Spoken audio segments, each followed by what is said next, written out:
Hello నమస్తే సలాం వాలేకుం మీ అందరికీ Everest masala వారే వంటలు powered by natural refined sunflower oil మరియు బటర్ఫ్లై కిచెన్ ప్రోడక్ట్ అండ్ అప్లయన్సెస్కి స్వాగతం. మరి ఈరోజు మీకోసం ఒక సింపుల్ డిష్ బాదల్ గోబీ.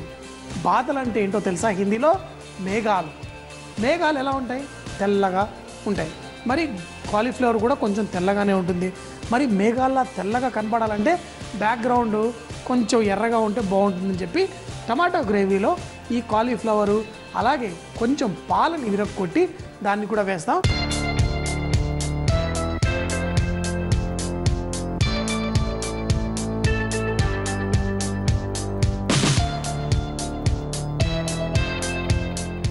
మరి ముందుగా మంచిగా ఇక్కడ పాలు చూడండి ఒక గిన్నెలో స్లోగా మనం బాయిల్ చేసుకున్నాం.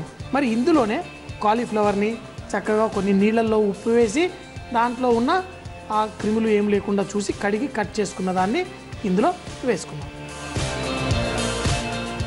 అయితే ఈ కాలీఫ్లవర్ ఏదైతే ఉందో మన ఈ పాలల్లో కొంచెం సేపు ఉడకనివ్వాలి. మరి బాధలు అంటే చెప్పాను కదా మేఘాలు, లాస్ట్లో కొంచెం ఆ క్లౌడీ ఎఫెక్ట్ మనకి ఎలా వస్తుందో చూద్దాం. మరి ఇంకో గిన్నెలో టమాటో గ్రేవీ తయారు చేసుకుందాం. ఈ టమాటా గ్రేవీ కోసం ముందు మనం ఒక గిన్నెలో కొంచెం నూనె తీసుకుందాం. నూనె తీసుకొని కావాలంటే ఇందులో ఆవాలు కూడా వేసుకోవచ్చు, కానీ ఈరోజు మాత్రం నేను పొట్టి జీలకర్ర వేసుకుంటే సరిపోతుంది. దీంట్లో కొంచెం సన్నగా తరిగిన ఉల్లిపాయలు అలాగే కొంచెం పసుపు. ఈ ఉల్లిపాయలు కూడా బ్రౌన్గా అవ్వాల్సిన అవసరం లేదు. ఇందులో మనం చేసే కూరలో కొంచెం ఉల్లిపాయలు వేగితే సరిపోతుంది. అందుకని కొంచెం అంత ఉప్పు కూడా ఇందులో వేసుకుందాం. ఇప్పుడు ఈ ఉల్లిపాయలు కూడా ఇలా వేగుతున్నప్పుడు ఇందులో మనం అల్లం వెల్లుల్లి పేస్ట్ వేసుకుందాం. ముందే చెప్పాను కదా, ఇందులో మనం ఉల్లిపాయల్ని బ్రౌన్గా చేయక్కర్లేదు, కానీ వేసిన వెల్లుల్లి పేస్ట్ పచ్చిదనం మాత్రం వెళ్ళిపోవాలి. ఇలా వేసి ఒక 2 నిమిషాల పాటు మనం కుక్ చేసుకుందాం. ఈ ఉల్లిపాయలు ఇక్కడ చక్కగా ఉడుకుతున్నాయి, కానీ ఇక్కడ మన పాలు ఏవైతే ఉన్నాయో అందులో కాలీఫ్లవర్ ఉడుకుతుంది. దాంట్లో కూడా చిటికెడంతా ఉప్పు వేసుకుందాం, అంటే ఫ్లేవర్ మంచిగా ఉండాలి కదా. అలాగే జాజికాయని కొంచెం అంత కనుక ఇందులో గ్రేట్ చేసుకుంటే మంచి టేస్ట్ వస్తుంది. మరీ ఎక్కువ వేయకూడదు. జాజికాయ రుచిని ఎన్హాన్స్ చేయడం కోసం, దాని ఫుల్ ఫ్లేవర్ కాదు, అలా ఉడకనిద్దాం. అయితే ఇది కొంచెం చిక్కబడాలి కాబట్టి స్లో మంటలో మనం కుక్ చేసుకుందాం. ఇంకోటి ఏంటంటే ఇందులో మనం ఆవు పాల కంటే మన గేదె పాలు అయితే బాగుంటుంది, ఎందుకంటే గేదె పాలలో కొంచెం ఫ్యాట్ కంటెంట్ కూడా ఎక్కువ ఉంటుంది. మరి ఇక్కడ మన ఉల్లిపాయలు చూడండి కొంచెం చక్కగా వేగాయి. ఇందులో బఠానీ కూడా వేసి కొంచెం స్లైట్గా కుక్ చేసుకుందాం. ఇలా నూనెలో ముఖ్యంగా మనం మార్కెట్లో నుంచి ఈ ఫ్రోజన్ బఠానీలు తెచ్చుకుంటే కనుక ఇలా నూనెలో వేసి కొంచెం వేయించుకుంటే మంచి సువాసన వస్తుంది. అదే కనుక మార్కెట్లో మీరు చాలాసార్లు చూస్తారు, చూడడానికి గ్రీన్గా గ్రీన్ పీస్ అంటే ఈ బఠానీలు మార్కెట్లో లేనప్పుడు అమ్ముతుంటారు. అవి కొనకండి. అందులో వాడే గ్రీన్ కలర్ ఏదైతే అది కెమికల్స్ మంచిది కాదు. అలాంటివి కొనకుండా దాని బదులు ఫ్రోజన్ సెక్షన్లో బఠానీలు కొనుక్కొచ్చుకోండి, చాలా బాగుంటుంది. మరి దీంట్లో మనం ధనియాల పొడి కారం కూడా వేసుకుందాం. మరి ఇది మంచి టమాటా గ్రేవీ లాగా మనం చేసుకోవాలి అంటే ఇందులో టమాటాలు కూడా సన్నగా తరిగినవి ఇందులో వేసేసుకుందాం. మనం ఈరోజు చేసే వంటలో 2 రకాల రంగులు, ఎర్రగా ఇంకోటి తెల్లగా. అలాగే రంగులే కాదండి, రుచులు కూడా వేరుగా ఉంటాయి. కానీ తినేటప్పుడు కొంచెం ఇది తింటుంటే భలే టేస్టీగా ఉంటుంది. మరి ఈ టమాటాలు వేసిన తర్వాత మూత పెట్టేసి ఒక 4-5 నిమిషాలు కుక్ చేసుకుందాం. మరి ఇది వండేటప్పుడు దీనికి ఒక చెంచా దీనికి ఒకటి వాడడం మంచిది. పాలకు వాడేది ఇలా స్టీల్ ఏదైనా వాడుకుంటే బెస్ట్. ఇదే కనుక అందులో పెడితే పాలు విరిగిపోతాయి. అలా విరగకుండా స్లోగా మనం దీనికి సపరేట్ స్పూన్ వాడుకుందాం. మూత పెట్టి మనం ఇలా టమాటా గ్రేవీ ఆల్మోస్ట్ రెడీ అయిపోవచ్చింది. దీన్ని కొంచెంగా ఇలా కుక్ చేసుకుందాం. అయితే కొంచెం అంత గ్రేవీ ఉండాలి, మరీ థిక్గా ఉండకూడదు. ఇందులో మీకు ఒక చిన్న చిట్కా చెప్తాను. మనం జీడిపప్పు క్యాషనట్ ఉంటుంది కదా, అది పొడి చేసుకున్నాం. అయితే దీంట్లో చిటికెడంతా వేసుకుందాం గ్రేవీ కన్సిస్టెన్సీ కోసం. ఇటువైపు వచ్చి ఈ పాలు ఇది ఉడుకుతుంది కదా, ఇందులో కూడా ఈ జీడిపప్పు పొడి ఇందులో వేసుకుందాం. కావాలంటే చిటికెడంత మైదా కూడా ఇందులో మీరు వేసుకోవచ్చు. ఈ పాలు ఇలా వేయడం వల్ల కొంచెం చిక్కబడుతుంది, మంచి గ్రేవీ లాగా రెడీ అయిపోతుంది. సో ఆల్రెడీ కొంచెం పాలు చిక్కగానే ఉన్నాయి. సో మరొక 2-3 నిమిషాలు ఉడికితే ఇంకా చిక్కగా బ్రహ్మాండంగా ఉంటుంది. కాకపోతే మంట మాత్రం జాగ్రత్తగా చూసుకోండి, ఏంటి కింద అంటుకోవద్దు, కొంచెం స్లో మంటలో కుక్ చేసుకోండి. ఇప్పుడు మన ఈ టమాటా గ్రేవీ కూడా మనం చూసుకుందాం. కొంచెం అంతా ఇందులో జీడిపప్పు కూడా వేసాం కదా, మరీ ఎక్కువ నీళ్లు కాదు, మరీ పలచగా కూడా ఉండకూడదు. మనకి ఒక గ్రేవీ లాగా ఉంటే తినేటప్పుడు భలే టేస్టీగా తయారవుతుంది. చూడండి, ఇది ఆల్మోస్ట్ రెడీ అయిపోయింది. మరి దీన్ని మంట తగ్గించేసాను. ఈ రెండింటిని విడివిడిగా టేస్ట్ చేద్దాం. సో ఫస్ట్ ఉప్పు, కారం ఈ గ్రేవీలో చక్కగా సరిపోయినాయి కాబట్టి ఇది స్టవ్ కట్టేస్తాను. ఇప్పుడు మన ఇంకొక స్పూన్ తీసుకొని, ఎందుకంటే ఆ స్పూన్ ఇందులో పెట్టకూడదో ఏమవుతుంది, విరిగిపోతుంది. సో మరి దీన్ని కూడా టేస్ట్ చెక్ చేద్దాం. ఆహా, మనం వేసిన జాజికాయ అది ఫ్లేవర్ బాగుంది, మైల్డ్గా ఉంది. ఇంకా కొంచెం ఒక 2 నిమిషాలు కుక్ అవుతే ఇంకొంచెం చిక్కబడుతుంది. మనం ఇందులో జీడిపప్పు పౌడర్ వేసాం కదా, దానివల్ల చక్కగా ఇది చిక్కగా అయింది, మంచి పాల ఫ్లేవర్ తోటి. అయితే ఒకటి గుర్తుపెట్టుకోండి, ఇందులో మనం వేసింది జీడిపప్పు పౌడర్ అయినా పచ్చి జీడిపప్పు కాదు, కొంచెం రోస్ట్ చేసిన జీడిపప్పు పొడి వేసుకుంటే మనకి మంచి సువాసన టేస్ట్ వస్తుంది. సో మరి ఇక్కడ ఇది రెడీ అయిపోయింది. మన ఈ టమాటా గ్రేవీ కూడా రెడీ అయిపోయింది. హోటల్లో దీని బాదల్ అంటే మేఘాల కాలీఫ్లవర్ టమాటా గ్రేవీ కూడా రెడీ అయిపోయింది. సో మరి ఇప్పుడు చూడండి, ఫస్ట్ ఈ టమాటా గ్రేవీని మనం ఒక ప్లేట్లో వేసుకుందాం. ఇలా గ్రేవీ తీసుకొని మరి హోటల్లో వాళ్ళు చేసేటప్పుడు ఇది బాదల్ అని పేరు పెట్టినందుకు దీనికి క్లౌడీగా కనబడాలి. ముందే చెప్పాను 2 రకాల ఫ్లేవర్లు ప్లేట్లో కలుస్తాయని. సో మరి ఇప్పుడు కాలీఫ్లవర్ని మనం ఇలా కుక్ చేసుకున్నాం కదా, దాన్ని కూడా గ్రేవీతో పాటు ఇలా ఇప్పుడు చూడండి, ఎర్ర దాని వెనకాల మన తెల్ల మేఘాల్లా కనిపిస్తుంది. సో అందుకే దీన్ని బాదల్ గోబీ అంటాం. కావాలి అంటే కొంచెం అంత గ్రేవీ. ఇది బాదల్ గోబీ అని 5 స్టార్ హోటల్లో మేము సర్వ్ చేసేవాళ్ళం. చూడండి, ఇలా ఎర్రగా మధ్యలో తెల్లగా, తినేటప్పుడు కూడా 2 టేస్ట్లు కలిస్తే బాగుంటుంది. కాబట్టి మనం ఎలా వడ్డించుకున్నా తినేటప్పుడు అది ఇది కొంచెం తాకుతూ తింటే భలేగా ఉంటుంది. చక్కగా ఈ కాలీఫ్లవర్ని ఆ వైట్ గ్రేవీ, రెడ్ గ్రేవీతో చేసుకున్న దాన్ని చెప్పాను కదా, తినడానికి భలేగా ఉంటుంది. ఒక సైడ్ ఏమో మైల్డ్ ఫ్లేవర్సు, మన టమాటా ఆ పుల్లటి ఫ్లేవరు చాలా బాగుంటుంది. పిల్లలు అయితే భలే ఇష్టంగా తింటారు. ఏంటి అంటే ఇది హోటల్లో వాళ్ళు కొంచెం అంటే మనకి చాలా కష్టపడిపోయి చేసేసి ఉంటారు. ఇది మన ఇంట్లో చేయాలంటే ఎంతో కష్టం అనుకుంటాం. కానీ చూశారు కదా ఎంతో సింపుల్గా. కాకపోతే 2 గిన్నెలు పెట్టుకున్నాం. ఒక దాంట్లో పాలు, కాలీఫ్లవర్ వేసాం, ఇంకో దాంట్లో సింపుల్ టమాటా గ్రేవీ. చేసింది చాలా సింపులే, కానీ ఇలా వడ్డించడం వల్ల దానికి బోల్డ్ రేట్ వేసి మీకు వేసేస్తుంటారు. మన ఇంట్లో కూడా మనం చేసుకోవచ్చు. మరి ఏంటంటే ఇలా 2-3 రకాల ఫ్లేవర్సు తినేటప్పుడు ప్రతి ఒక్క ఫ్లేవర్ మనకు తగులుతూ ఉంటుంది.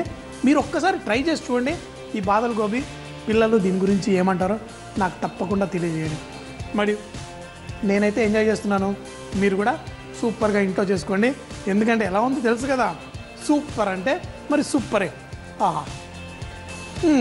బాదల్ గోబీ తయారు చేయ విధానం: ఒక గిన్నెలో పాలు వేసి అందులో కాలీఫ్లవర్ ముక్కలు, కొంచెం ఉప్పు, జాజికాయ పొడి, అలాగే రోస్టెడ్ జీడిపప్పు పొడి వేసి కొంచెం చిక్కగా అయ్యేంత వరకు ఉడికించుకోవాలి. ఒక ప్యాన్ లో కొంచెం నూనె వేడి చేసి అందులో జీలకర్ర, ఉల్లిపాయ ముక్కలు, పసుపు, కొంచెం ఉప్పు, అల్లం వెల్లుల్లి పేస్ట్ పచ్చి వాసన పోయేంత వరకు ఉడికించుకోవాలి. తర్వాత ఇందులో పచ్చి బఠానీ, టమాటా ముక్కలు వేసి 5 నిమిషాల పాటు మూత పెట్టి ఉడికించుకోవాలి. చిక్కబడ్డ గ్రేవీలో కొంచెం రోస్ట్ చేసిన జీడిపప్పు పొడి వేసి దాన్ని కలుపుకోవాలి. తర్వాత దీన్ని ఒక ప్లేట్లో ముందుగా టమాటో సాస్ పోసి తర్వాత దానిపైన తెల్లగా మన కాలీఫ్లవర్ గ్రేవీ వేసి ఇది చూడడానికి మేఘాల్లా కనిపించేలా వడ్డించుకోవాలి. దీన్ని రొట్టెలతో కానీ అన్నంతో కానీ తింటే చాలా రుచిగా ఉంటుంది. మళ్ళీ చెన్నై చెన్నై చెన్నై ఎందుకు అంటే చెన్నై ఎక్స్ప్రెస్ సినిమా చూసి కాదు, చెన్నైలో నేను ఒక 2 సంవత్సరాల పాటు పనిచేశాను. అక్కడ భలే అద్భుతమైన వంటలు ఉంటాయి, భలే వెరైటీగా ఉంటాయి. అయితే కాలీఫ్లవర్ ములుగు పెరట్ అంటే ములుగు అంటే పెప్పర్, మన మిరియాలు ఉంటాయి కదా, దాంతో కొంచెం పొరట్లాగా చేసుకుంటారు. దాన్ని ఎలా చేసుకుంటే మనం రొట్టెలతోటి అలాగే అన్నంతో కూడా తినడానికి బాగుంటుందో చూద్దాం. మరి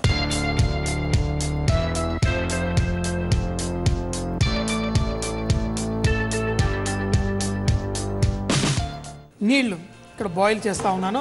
మరి ఇందులో కొంచెం అంతా ఉప్పు వేసుకుందాం. ఉప్పు వేసేసి దీంట్లో కాలీఫ్లవర్ని చూడండి చిన్న చిన్న ముక్కలుగా కట్ చేసి వేస్తున్నాను. కావాలంటే కొంచెం పెద్ద ముక్కలు కూడా బాయిల్ చేసుకొని తర్వాత ముక్కలుగా కట్ చేసుకోవాలి. కానీ ఇలా చేసుకోవడం వల్ల ఏంటంటే మరి ఈజీగా ఉంటుంది. మరి కాలీఫ్లవర్ ఇలా వేసేసి ఈ నీళ్ళల్లో బాయిల్ చేసుకోండి. అయితే మరీ ఎక్కువగా బాయిల్ చేయకండి. కాలీఫ్లవర్ మరీ ఎక్కువ కుక్ అయిపోతే దాంట్లో సువాసన కూడా కొంచెం అంత బాగుండదు. కాబట్టి జస్ట్ పర్ఫెక్ట్గా కుక్ అవ్వాలి, ఎక్కువ కాదు. వేడి నీళ్ళల్లో ఒక 3 నిమిషాలు బాయిల్ అవుతే చాలు, ఉడికిపోతుంది. అది ఉడికే లోపల మనం దాని మసాలా ఇక్కడ రెడీ చేసుకుందాం.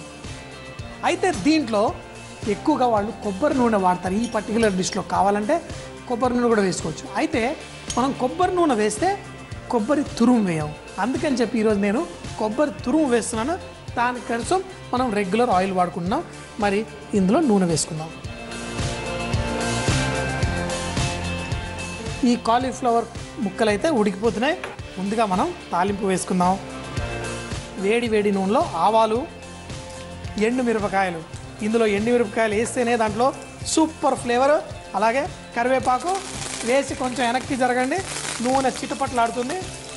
పచ్చిమిరపకాయలు, మరి అలాగే ఇందులో ఉల్లిపాయలు. అయితే ఈ కాలీఫ్లవర్ కూరలో కొంచెం ఉల్లిపాయలు ఎక్కువ వేసుకుంటే చాలా చాలా టేస్టీగా ఉంటుంది. ఇందులో ఉల్లిపాయలు కూడా వేసేసాను. అలాగే కొంచెం అంత ఉప్పు కూడా ఇందులో వేసుకున్నాం. ఆల్రెడీ కాలీఫ్లవర్లో కొంచెం ఉప్పు వేసాము, మరి ఇందులో కూడా కొంచెం ఉప్పు. అయితే ఈ ఉల్లిపాయలు ఎక్కువగా కలర్ రాక్కర్లేదు. ఏంటంటే జస్ట్ ట్రాన్స్పరెంట్గా అవ్వాలి. అంటే పచ్చిగా ఉండకుండా కొంచెం అంత ట్రాన్స్పరెంట్గా అయ్యేంత వరకు దీన్ని వేయించుకుందాం. ఇలా హైగా అవుతున్నప్పుడు ఇందులో బఠానీలు, ములుగు అంటే ఏమని చెప్పాను, మిరియాల పొడి. మరి మిరియాల పొడి కూడా రెడీగా ఉంది. కానీ ఈ మిరియాల పొడి మన కాలీఫ్లవర్ ముక్కలకి మంచిగా అంటుకోవాలి. అంతేకాకుండా టేస్ట్ కొంచెం ఇంప్రూవ్ చేయడం కోసం కొంచెం అంత పెరుగు కూడా తీసుకున్నాను. ఇది మీకు ఆప్షనల్, వేసుకోవాలంటే వేసుకోండి, లేకపోతే లేదు. కొంచెం అంత ఉల్లిపాయలు కొంచెం వేగిన తర్వాత కొంచెం అంత పెరుగు కూడా ఇందులో వేసేసి మన కాలీఫ్లవర్ ముక్కలు కూడా వేసుకుందాం. అయితే ఈ ఉల్లిపాయలు పెరుగు అనేది కొంచెం మాయిశ్చర్ అంటే తేమ అనేది ఈ కూరకి ఇస్తుంది. మరీ డ్రైగా ఉండకుండా మనం తినేటప్పుడు పర్ఫెక్ట్గా ఉండడం కోసం మన కాలీఫ్లవర్ ముక్కలు ఉడికిపోయినాయి. దీంట్లో కొంచెం నీళ్ళు మరీ ఎక్కువగా తీసుకోక్కర్లేదు. మరి ఈ ముక్కల్ని కూడా ఒక దాంట్లో తీసేసుకుందాం. ఇప్పుడు ఇది రెడీగా అయిపోతుంది. ఇందులో మనం ఈ కాలీఫ్లవర్ ముక్కల్ని వేసుకుందాం. వేసుకొని కలుపుకుందాం. దీంట్లో కొంచెం అంత కొబ్బరి తురుము వేసుకుంటే బాగుంటుంది. ముందే చెప్పాను కదా, వాళ్ళైతే కొబ్బరి నూనె వేస్తారు, లేకపోతే కొంచెం కొబ్బరి తురుము వేసుకుంటే ఈ కొబ్బరి ఫ్లేవర్ అనేది ఈ కాలీఫ్లవరు దీనికి తాకాలి. కానీ డిష్ ఇంకా రెడీ కాలేదు. లాస్ట్లో ములుగు అంటే పెప్పర్ నాకు ఇష్టమైన డిష్, అందుకే ఇంత ఉత్సాహం. సో మరి లాస్ట్లో దీంట్లో మిరియాలు ఇలా జల్లేసుకుందాం. చల్లేసుకొని లైట్గా కలిపేసుకుందాం. స్టవ్ కట్టేసి కొంచెం నిమ్మరసం కూడా దీనిపైన జల్లుతాను. కానీ అద్భుతమైన సువాసన, అంతా ఇంత కాదు, బ్యూటిఫుల్. మరి ఈ ములుగు పొరట రెడీ అయిపోయింది. టేస్ట్ చేద్దామా? ఏంటంటే మన టీవీ ద్వారా మనకు ఒక సువాసన కూడా బయటకు వచ్చేటైతే ఇప్పుడే ఎగిరి గంతులేసి చేయాలనుకుంటారు, అంత బాగుంటుంది. ఈ కాలీఫ్లవర్ తోటి కూడా ఇంత రుచిగా వచ్చే డిష్లు ఉంటాయా అనిపిస్తుంది. ఆహా, సూపర్ సూపర్ అంటే మరి సూపరే, సూపర్గా ఉంది. మరి దీన్ని దేంతో తినాలి? మీరు కావాలంటే చపాతీ రొట్టెలతో తినొచ్చు, అన్నంతో తినొచ్చు. మీకు తెలుసా, కొన్నిసార్లు అయితే దోశ ఆపంతో కూడా తినేవాడిని. వాళ్ళందరూ ఇలా చూసేవాళ్ళు. మనకి దేంతో తినాలనిపిస్తే దాంతో తినాలి, ఎంజాయ్ చేయాలి. అదే మన వారేవా వంటలు. కాలీఫ్లవర్ ములుగు పొరటు తయారు చేయ విధానం. ముందుగా కాలీఫ్లవర్ ముక్కలను ఉప్పు వేసి 3-4 నిమిషాల పాటు నీళ్లలో ఉడికించాలి. మరొక ప్యాన్ లో నూనె వేడి చేసి అందులో ఆవాలు, ఎండుమిరపకాయలు, కరివేపాకు, పచ్చిమిరపకాయలు, ఉల్లిపాయ ముక్కలు, ఉప్పు వేసి వేయించుకోవాలి. ఇందులో పచ్చి బఠానీలు, పెరుగు, కాలీఫ్లవర్ ముక్కలు, పచ్చి కొబ్బరి తురుము, మిరియాల పొడి వేసి కలిపి చివరిగా నిమ్మరసం వేసి వేడివేడిగా వడ్డించుకుంటే చాలా రుచిగా ఉంటుంది. నమస్తే అండి. ఈరోజు నేను మీ ముందుకు వచ్చేసాను ఒక లంచ్ బాక్స్ రెసిపీతో. చాలా ఈజీగా ఎంతో టేస్టీగా ఉంటుందండి. ఇది ఆలుగడ్డ ఇంకా పాలకూరతో కలిపి చేస్తున్నాం ఒక రైస్.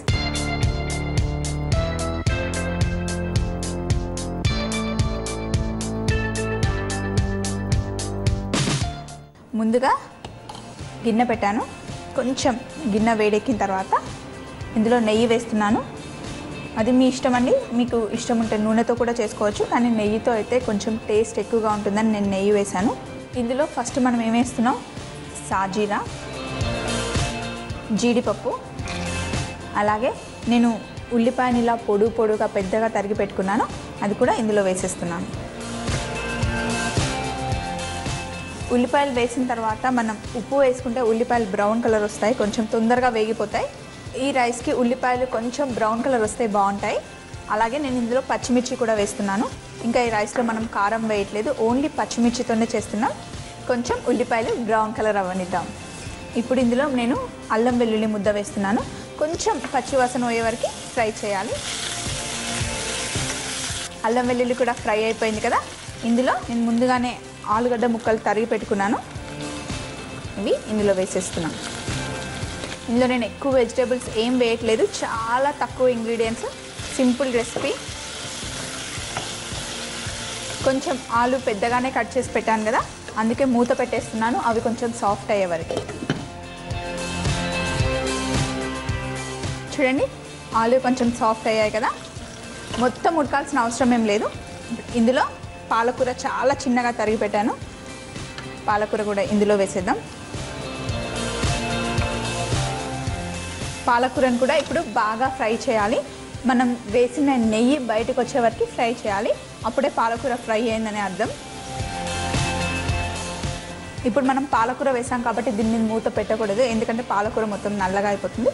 ఇలా ఓపెన్గానే కుక్ చేద్దాం. పాలకూర ఫ్రై అయిపోయింది, చూసారా, ఆయిల్ బయటకు వచ్చేసింది. ఇప్పుడు నేను 1 కప్ బియ్యం తీసుకున్నాను, ఒక హాఫ్ అన్ అవర్ ముందే నానబెట్టి పెట్టాను. 1 కప్ రైస్కి 2 కప్స్ వాటర్ తీసుకున్నాను. వాటర్ని ఇందులో వేసేస్తున్నాను. ఇందులో వాటర్ వేసేసాం కదా, ఇప్పుడు మూత పెడదాం. వాటర్ బాయిల్ అవుతున్నప్పుడు ఈ రైస్ని అందులో వేయాలి. నీళ్ళు ఉడికే వరకు వెయిట్ చేద్దాం. ఇప్పుడు వాటర్ బాయిల్ అవుతున్నాయి, ఇందులో ఈ రైస్ వేసేద్దాం. ఇందులో బాస్మతి బియ్యమే వేయాలని ఏం లేదు, ఏ రైస్ ఉంటే అది వేసుకోవచ్చు. సోనా మసూరితో కూడా బాగుంటుంది, చాలా మంచి టేస్ట్ వస్తుంది. ఇప్పుడు మూత పెట్టి ఉడికిద్దాం. చూడండి, ఇప్పుడు రైస్ అయిపోయింది. ఇలాగే మూత పెట్టేసి స్టవ్ ఆఫ్ చేద్దాం. ఒక 2 మినిట్స్ తర్వాత కనుక ఓపెన్ చేసి చూస్తే రైస్ రెడీ అయిపోతుంది, ఎందుకంటే అందులో ఉన్న స్టీమ్ బాగా పట్టుకుంటుంది, కింద మాడకుండా ఉంటుంది. స్టవ్ ఆఫ్ చేసిన తర్వాత 2 మినిట్స్ వరకు లిడ్ ఓపెన్ చేయొద్దు. టిఫిన్ బాక్స్ రెడీ ఉంది. ఇక్కడ నేను సలాడ్తో సెట్ చేసుకున్నాను. ఇప్పుడు రైస్ని ఇందులో పెట్టేద్దాం.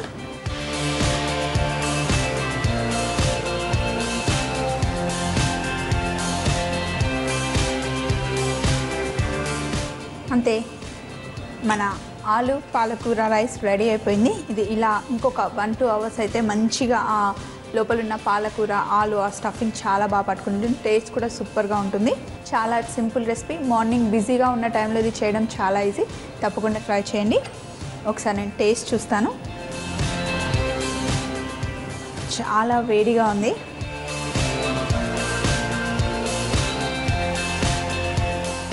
చాలా బాగుంది. మధ్య మధ్యలో ఇలా సలాడ్ పెట్టుకొని తింటే సూపర్గా ఉంటుంది. ఇది పిల్లలకి, పెద్దవాళ్ళకి, ఎవరికైనా లంచ్ బాక్సెస్కి చాలా బాగుంటుంది. తప్పకుండా రెసిపీని ట్రై చేయండి. మరొక రెసిపీతో మళ్ళీ కలుస్తాను. మీ షెఫ్ స్వప్న. ప్రతి ఇంట్లో అద్భుతమైన, అమోఘమైన, రుచికరమైన వంటలు ఉండే ఉంటాయి. మరి ఆ రెసిపీలు మాతో పాటు తప్పకుండా షేర్ చేసుకోండి, ఎందుకంటే మీరు XXX డిటర్జెంట్ సోప్ తరఫున ఒక మంచి బహుమతి గెలుచుకోగలరు.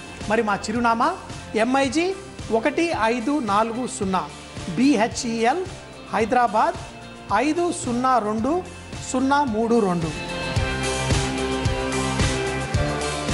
ఈరోజు XXX డిటర్జెంట్ సోప్ తరఫున బహుమతి గెలుచుకున్న విజేత. రేపు మరిన్ని కొత్త వంటకాలతో మీ ముందుంటాడు మీ వాషెఫ్. అప్పటిదాకా సీ యూ, బాయ్ బాయ్, ఖుదాఫెజ్.